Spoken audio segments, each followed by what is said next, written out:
Hai semua, selamat datang di channel Baca Saham. Pada video ini, kita akan membahas satu topik dengan judul Saham berkualitas ini turun 39%, PBV terendah 10 tahun terakhir. Tapi seperti biasa, semua pembahasan ini bukan rekomendasi dan hanya informasi. Ingat, kerugian kamu tanggung sendiri ya. Saat ini kita akan membahas saham TOWR yang mana saat video ini dibuat, harga sahamnya di angka 610 dengan penurunan sekitar 39,6% selama tahun 2024. Dan sebagai informasi, mengingat video ini dibuat pada beberapa hari sebelumnya, sehingga mungkin saja terjadi perbedaan untuk harga saham dan data-data yang lain.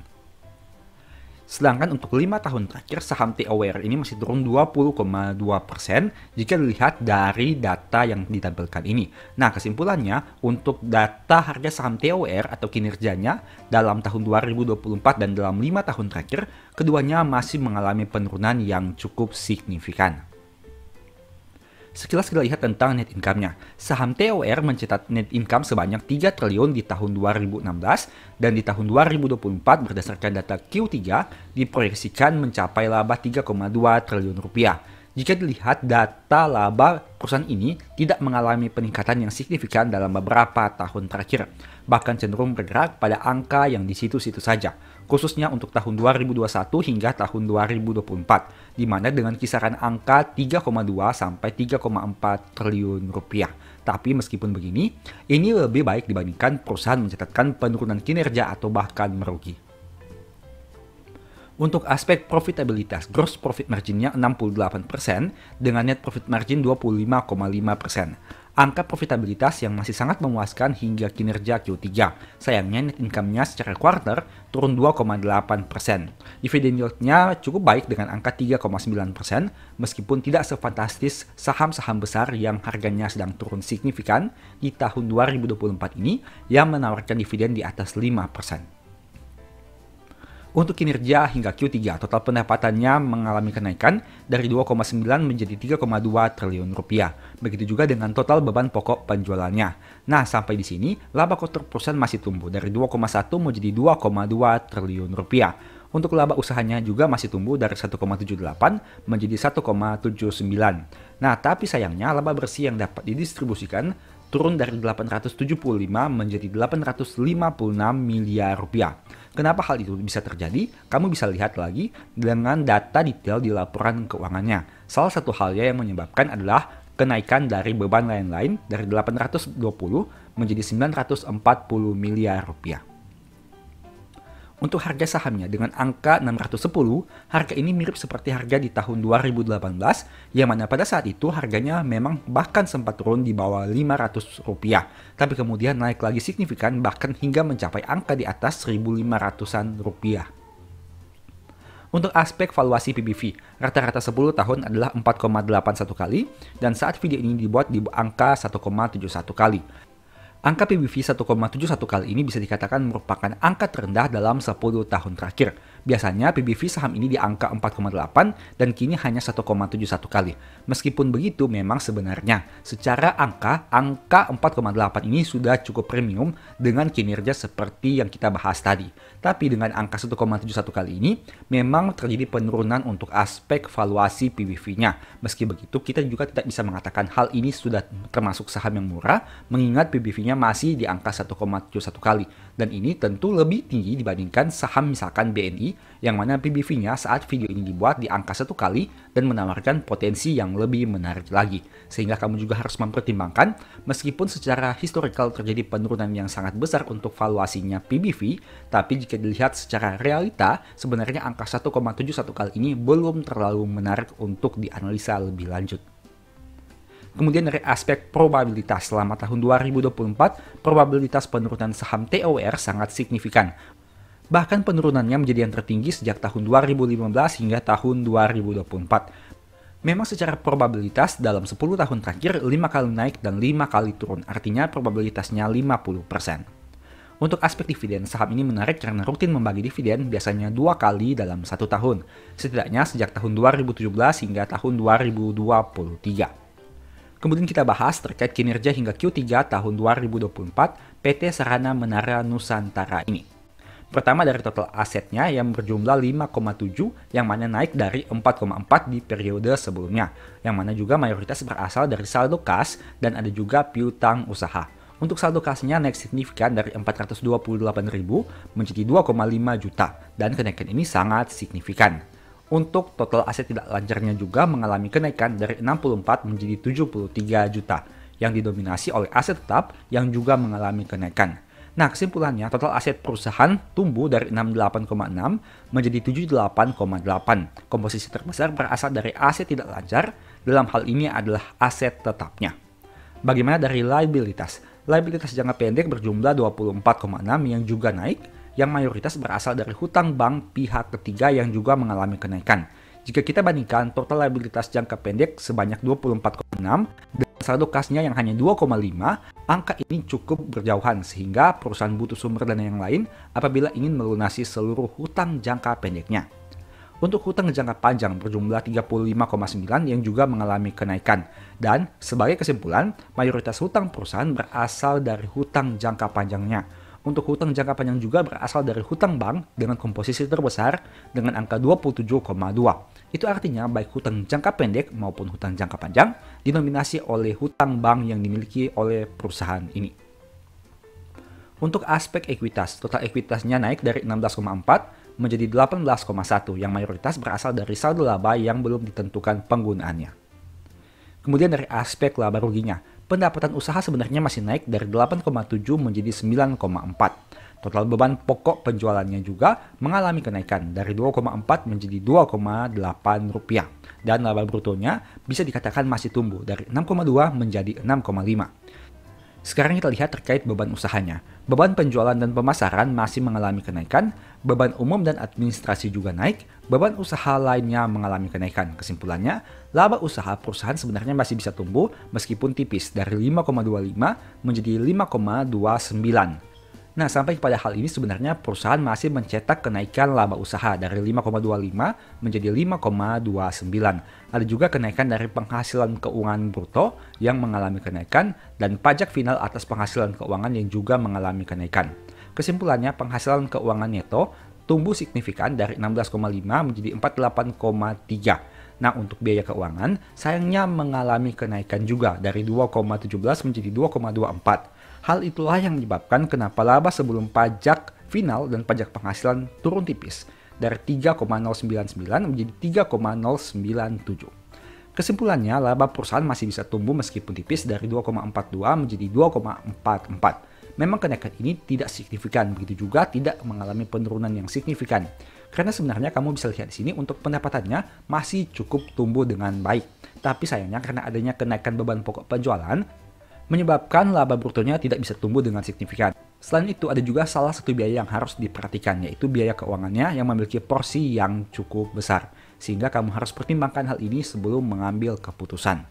Demikianlah pembahasan singkat terkait saham ini. Nah, menurut kamu bagaimana? Apakah saham ini menarik untuk dianalisa lebih lanjut dengan penurunan harga saham yang signifikan di atas 30% dalam beberapa waktu terakhir? Selain itu, PBV-nya juga berada pada angka yang cukup rendah dengan angka sekitar 1,7 kali. Meski begitu, seperti yang saya katakan tadi, kamu juga harus pertimbangkan banyak aspek. Jangan lihat hanya historikalnya, tapi lihat juga PBV secara nominal. Selain itu, perhatikan juga perkembangan net income perusahaan dalam beberapa tahun terakhir. Apakah semua hal itu bisa kamu terima? Untuk mengambil kesimpulan apakah ingin melakukan pembelian atau tidak, silahkan analisa lagi. Dan ingat, semua pembahasan ini bukan rekomendasi dan hanya informasi saja. Semoga dengan video ini kamu memperoleh manfaat baru, dan sebagai informasi, saya sudah pernah buat satu video yang mungkin bisa berguna bagi kamu. Nonton hingga selesai agar mendapat pemahaman yang utuh. Ada informasi penting, pada bulan Desember 2024, saya punya ide untuk membuat konten video YouTube secara berkala yang membahas tentang dividen investing. Tujuannya agar pembahasan di YouTube ini tidak hanya teori tapi juga praktek. Jadi nanti kita akan sama-sama melihat perkembangan saham-saham yang digunakan dalam perhitungan, baik dari sisi capital gain atau loss dan dividen yang diterima. Saya sudah memilih 12 saham yang akan dijadikan simulasi dari strategi ini setiap bulan. Nantinya akan diupdate informasi secara berkala agar semua penonton video baca saham bisa melihat update terkini. Adapun 12 saham yang dipilih merupakan saham-saham besar yang kamu tentu sudah tahu nama sahamnya. 12 saham ini menghasilkan laba yang besar hingga Q3 2024. rutin bagi dividen, dan menawarkan yield yang menarik. Jadi nantinya kamu juga bisa melihat dengan asumsi pembelian masing-masing satu lot dari 12 saham itu. Kira-kira total dividen yang diperoleh bisa berapa banyak? Tidak hanya dividen, kita juga akan melihat dari sisi capital gain. Saya akan menampilkan perbandingan harga saham dari setiap periode video yang dibuat. Mungkin akan ada pertanyaan, kenapa yang dipilih saham-saham besar saja? Kenapa tidak pilih saham kecil? Jawaban saya sederhana, untuk melihat apakah saham besar masih layak di hold jangka panjang atau tidak. Mengingat saat video ini dibuat pada bulan Desember 2024, pasar saham sedang merah dan banyak saham big caps sedang rontok. Dengan membuat video berkala ini, diharapkan kita semua bisa update informasi terkini tentang saham-saham yang menghasilkan laba besar di Indonesia. Mari kita lihat saja seiring berjalannya waktu di tahun 2024, 2025, dan seterusnya, apakah 12 saham ini mampu memberikan keuntungan yang maksimal dari sisi capital gain dan dividen? Biarkan waktu yang membuktikan. Saya juga tidak tahu apakah nantinya akan untung atau rugi. Mungkin bisa profit tapi bisa juga loss. Yang jelas kita coba saja update secara berkala untuk melihat realitanya nanti seperti apa. Jika berbicara dari sisi ekonomi, apabila perusahaan raksasa saja tidak bisa bertahan, bagaimana nasibnya perusahaan menengah atau kecil? Artinya perusahaan-perusahaan besar yang mampu hasilkan laba triliunan rupiah sebenarnya memiliki peran yang sangat penting. Untuk itu saya hanya fokus membahas 12 saham besar yang menurut saya cukup menarik. Tentu saja selalu disclaimer on. Nama saham yang disebutkan bukan rekomendasi dan hanya sebagai informasi. Untung rugi kamu tanggung sendiri. Sekarang mari kita langsung masuk saja ke dalam nama sahamnya. Pertama, saham BBCA dengan pencapaian laba 41 triliun hingga Q3. Harga pada tanggal 20 Desember saat video ini dibuat di angka 9.650 dan total dividen yang dibagi di tahun 2024 untuk payment date-nya adalah 277,50. Dengan kata lain, dividen yield-nya 2,9%. Dan ingat, mohon agar cek lagi data yang ditampilkan karena bisa saja terjadi kesalahan pengetikan atau pengambilan data. Saham kedua BBRI dengan pencapaian laba 45 triliun dan harga saham 4.060. Total dividen yang dibagi adalah Rp319 per lembar saham. Dengan kata lain, dividen yield-nya sekitar 7,9%. Sebagai informasi, BRI juga akan membagikan dividen interim untuk tahun 2024 yang akan dibagikan di tahun 2025 sekitar 135 per lembar saham. Dengan kata lain, dividen yield-nya 3,3%. Ketiga BMRI dengan laba 42 triliun dan harga saham 5.675. Total dividen di tahun 2024 353,96 per lembar saham. Dividen yield-nya 6,2%. Keempat ada BBNI dengan laba 16,3 triliun dan harga saham 4.260 dengan total dividen 280,5 per lembar saham. Dengan kata lain, dividen yield-nya 6,6% di tahun 2024. Saham kelima BJTM dengan laba 930 miliar dan harga saham 535 per tanggal 20 Desember 2024. Total dividennya 54,39 per lembar saham dan dividen yield-nya 10,2%. Keenam ada BNGA dengan laba 5,1 triliun dan harga saham 1.680 dengan total dividen 122,67 per lembar saham. Dividen yield-nya 7,3%. Ketujuh, saham TLKM dengan laba 17,6 triliun dan harga per tanggal 20 Desember 2.550. Jumlah dividen per share-nya 178,8 dengan dividen yield 7%. Kedelapan, saham ASI dengan laba 25,8 triliun dan harga saham 4.870.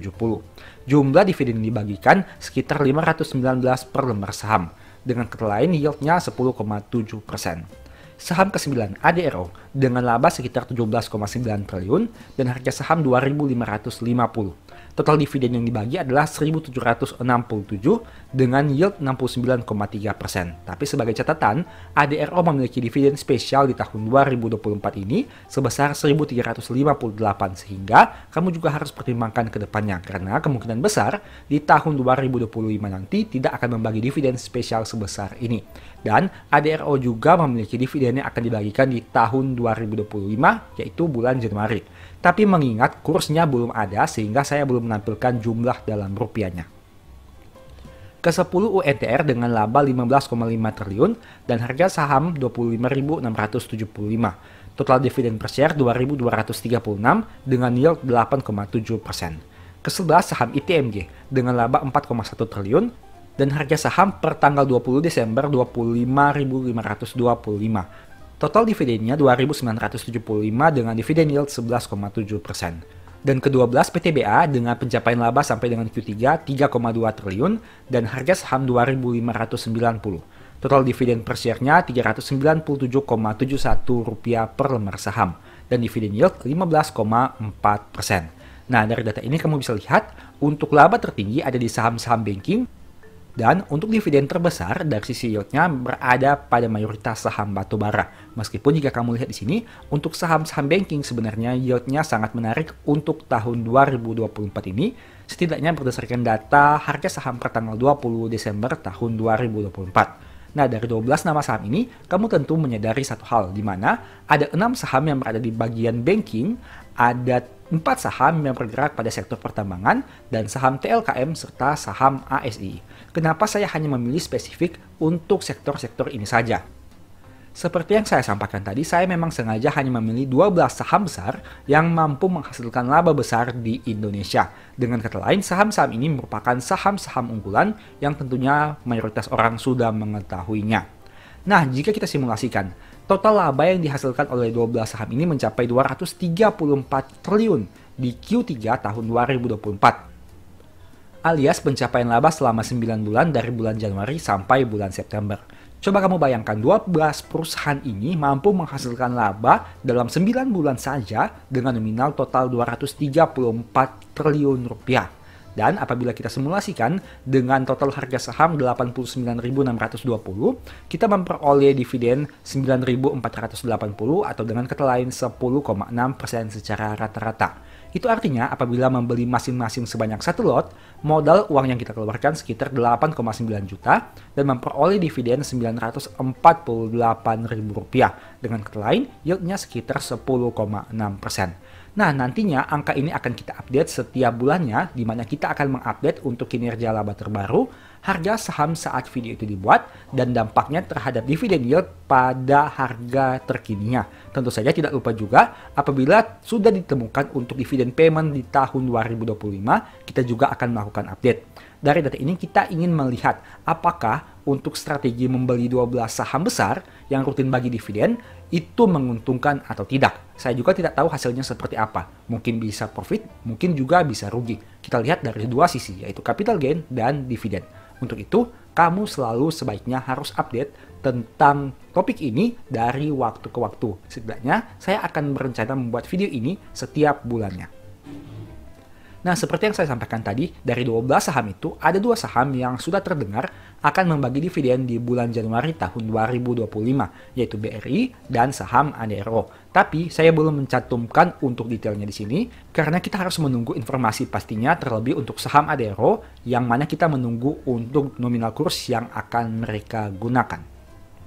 Sebagai informasi, kalau kamu mau belajar lebih detail tentang cara memanfaatkan dividen di masa depan, mungkin ebook strategi nabung saham dan stock for living bisa membantu. Info pembelian silahkan chat WA di nomor di akhir video. Oh iya, saya juga sudah pernah buat satu video menarik yang mungkin bisa berguna bagi kamu. Silahkan nonton hingga selesai agar mendapat pemahaman yang utuh. Semoga bermanfaat. Saat ini saya mau bahas satu topik tentang dividen investing. Apakah kamu pernah berpikir bagaimana caranya dapat dividen 100 juta setahun hanya dengan membeli saham? Jika mendapat dividen 100 juta per tahun, berarti setidaknya setiap bulan kamu sudah punya passive income sebanyak 8,3 juta. Lumayan kan, lebih tinggi dari gaji UMR. Tentu saja ada modal yang dibutuhkan untuk membelinya, tapi sebenarnya ada beberapa poin yang bisa disiasati. Pertama, fokus di lembar saham bukan di jumlah uang. Untuk mendapat dividen seperti yang disimulasikan, kamu fokus ke jumlah lembar saham. Fakta menariknya, dengan jumlah lembar saham yang sama, kamu bisa saja mengeluarkan modal yang lebih kecil atau bahkan lebih besar. Kenapa? Alasannya karena harga saham terus bergerak. Jika kamu bisa beli saham pada harga yang lebih rendah, modal yang dibutuhkan jadi lebih kecil. Begitu juga sebaliknya. Fakta menariknya, beberapa saham yang tadi kamu lihat dalam simulasi itu, sebenarnya ada beberapa yang harganya sudah turun banyak. Artinya sebenarnya modal yang dibutuhkan untuk memperoleh dividen 100 juta lebih besar dari yang ditampilkan. Karena harga sebenarnya pada kondisi normal di atas itu. Tapi karena harga saat video ini dibuat sudah turun banyak, modal yang dibutuhkan juga berkurang cukup banyak dari yang semestinya. Misal, jika harga saham adalah 10.000, untuk mendapat 100 lembar saham kamu butuh uang 1 juta. Tapi jika harga turun menjadi 8.000, kamu hanya perlu uang 800.000 untuk mendapatkan jumlah lembar saham yang sama. Dengan kata lain, yang mau saya sampaikan adalah ketika harga saham jadi lebih murah, itu kesempatan bagus untuk mengumpulkan lembar saham yang lebih banyak. Karena ingat, tujuan akhir kamu bukan modalnya, tapi lembar saham. Penurunan harga saham mungkin jadi menakutkan bagi sebagian orang. Tapi bagi yang sudah yakin dengan kinerja perusahaan yang sebenarnya masih baik-baik saja, jika harga turun, itu adalah peluang emas untuk mendapat lembar saham yang lebih banyak.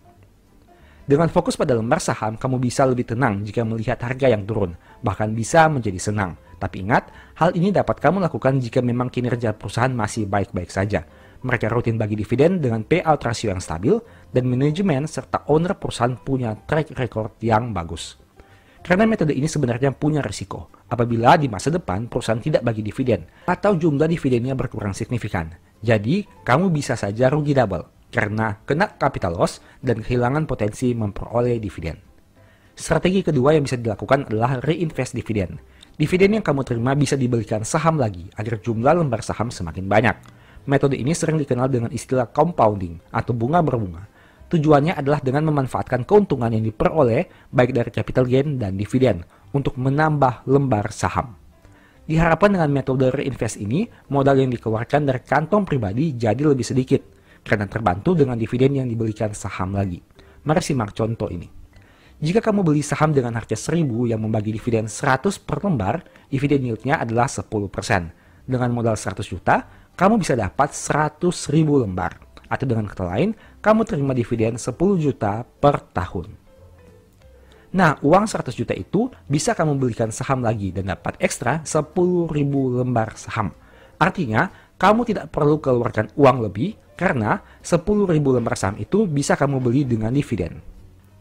Jadi pada tahun depan kamu akan terima dividen dari 110.000 lembar saham, di mana 100.000 lembar berasal dari uang pribadi dan 10.000 lembar berasal dari dividen.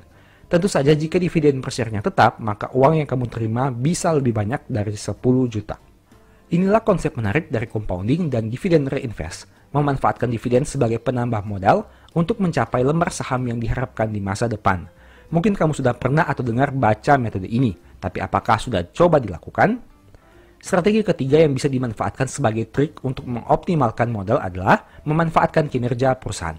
Tahukah kamu bahwa perusahaan yang kinerjanya terus tumbuh dari waktu ke waktu seharusnya bagi dividen yang semakin besar? Saya tidak perlu menyebutkan nama-nama sahamnya karena mayoritas dari kamu tentu sudah tahu dan saya juga sudah sempat bahas banyak video di channel ini terkait hal tersebut. Saham yang dulunya hanya bagi dividen 100 per lembar, sekarang sudah bagi dividen 300 per lembar. Dengan kata lain, terjadi kenaikan secara otomatis untuk dividen yang kamu terima. Jika dividen per share naik dari 100 ke 300, berarti jika biasanya kamu terima dividen 10 juta di masa lalu, saat ini kamu bisa terima dividen 30 juta dengan jumlah uang yang sama. Inilah kehebatan dari dividen investing yang jarang disadari banyak orang. Sebagai informasi, saya sudah pernah bahas topik ini dengan lebih detail di ebook Strategi Nabung Saham. Di sana ada contoh kasus nyata yang bisa jadi bahan pembelajaran. Ebook itu sudah ditulis beberapa tahun yang lalu dan saham yang dijadikan contoh, dividennya sudah naik cukup besar.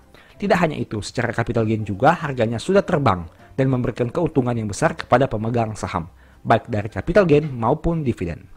Itu hanya salah satu contoh saja dan saham yang dibahas memang bukan rekomendasi, tapi kamu bisa jadikan bahan pembelajaran. Apabila kamu tertarik mempelajarinya, silahkan lakukan pembelian ebook pada nomor WA di akhir video. Sebagai informasi, saya punya satu topik menarik yang mungkin bisa berguna bagi kamu. Silahkan nonton dan semoga bermanfaat. Pada video ini saya akan fokus membahas tentang 4 tahapan dari dividen investing. Seperti yang kamu tahu, dividen investor merupakan salah satu cara pandang investasi yang fokus pada pertumbuhan dividen di masa depan. Artinya, saat berbicara tentang dividen investor, kita tidak sedang melihat dividen saat ini, tapi seberapa besar potensi dividen di masa depan yang bisa diperoleh. karena dividen yang besar saat ini tidak akan berpengaruh signifikan dibanding dividen yang terus tumbuh dari tahun ke tahun dalam jangka waktu yang sangat panjang. Bagi dividen investor, fokus utamanya adalah dividen dan capital gain hanya bonus. Artinya dividen investor tidak terlalu peduli dengan naik turun harga saham setiap hari dan lebih fokus dengan fundamental perusahaan, prospek ke depan, pertumbuhan laba, dan tentunya potensi dividen yang bisa diperoleh. Dengan menjadi dividen investor, psikologi akan jadi lebih tenang dan tidak mudah terpengaruh dengan situasi pasar yang terus berubah dari waktu ke waktu. Dividen investor hanya perlu memastikan saham yang dibeli masih memiliki peluang menawarkan dividen yang besar di masa depan dan hanya akan menjual sahamnya jika ada perubahan kondisi yang benar-benar signifikan. Metode dividen investing memang rasanya kurang menarik karena hanya fokus pada dividen. Tentu saja berbeda dengan berbagai metode lain yang memanfaatkan naik turun harga saham untuk mendapatkan keuntungan dengan waktu yang cepat. Tapi tahukah kamu, dividen investing bisa jadi salah satu solusi bagi mereka yang tidak punya waktu memantau harga saham setiap hari, tidak punya kemampuan untuk belajar berbagai metode rumit, dan ingin memiliki passive income yang mungkin bisa menghidupi kebutuhan mereka di masa depan. Dengan begitu, saat harga saham turun signifikan dan kinerja perusahaan baik-baik saja, dividen investor malah melihatnya sebagai peluang dan bukan ketakutan. Karena jika biasanya mereka beli saham hanya dapat dividen 4%, saat itu harga saham turun signifikan, yieldnya mungkin bisa naik 2 kali lipat menjadi 8%. Sebaliknya, saat harga saham naik, dividen investor mungkin tidak terlalu banyak melakukan pembelian, karena hal itu membuat dividen yield menjadi lebih kecil. Hal lain yang mungkin menjadi keunggulan dari metode ini adalah mendapatkan recurring income setiap tahun. Artinya dividen yang kamu terima 1-2 kali setahun bisa dimanfaatkan untuk menambah lembar saham menjadi semakin banyak. Dan jika semakin banyak lembar saham, semakin banyak juga dividen yang diterima. Itulah bentuk dari compounding dividen, di mana dividen yang awalnya kecil bila terus digulung menjadi lebih besar di masa depan. Selain itu, dividen investor akan sangat terbantu dengan kinerja perusahaan itu sendiri. Jika 10 tahun yang lalu perusahaan hanya menghasilkan laba 1 triliun dan saat ini 10 triliun, secara umum seharusnya dividennya juga naik sekitar 10 kali lipat dalam 10 tahun terakhir. Artinya, mereka yang terus pegang saham itu akan memperoleh dividen yang 10 kali lebih besar di masa depan dibanding 10 tahun yang lalu. Inilah salah satu kehebatan dividen yang jarang dibahas orang, yaitu memanfaatkan kinerja perusahaan untuk memperoleh dividen yang lebih besar di masa depan. Kamu bisa melihat berbagai contoh nyata dari dividen yang dibagi perusahaan-perusahaan besar di Indonesia, misal seperti BCA, BRI, Telkom, Mandiri, Indofood, dan lain-lain. Demikianlah pembahasan singkat pada video ini. Selalu ingat bahwa semua saham yang disebutkan bukan rekomendasi dan hanya bersifat edukasi serta informasi. Mohon juga agar dapat mengecek kembali data yang ditampilkan karena bisa saja terjadi kesalahan pengetikan atau pengambilan data. Di video berikutnya ingin dibahas materi apa lagi? Tulis di kolom komentar ya. Sebagai informasi, berikut ini beberapa list ebook baca saham. Pertama, psikologi saham. Kedua, stock for living. Ketiga, strategi nabung saham. Keempat, the stock market. Dan yang kelima, cara cepat analisa laporan keuangan. Apabila tertarik, chat saja pada nomor WA yang ada. Sekian video ini, semoga bermanfaat. Thank you.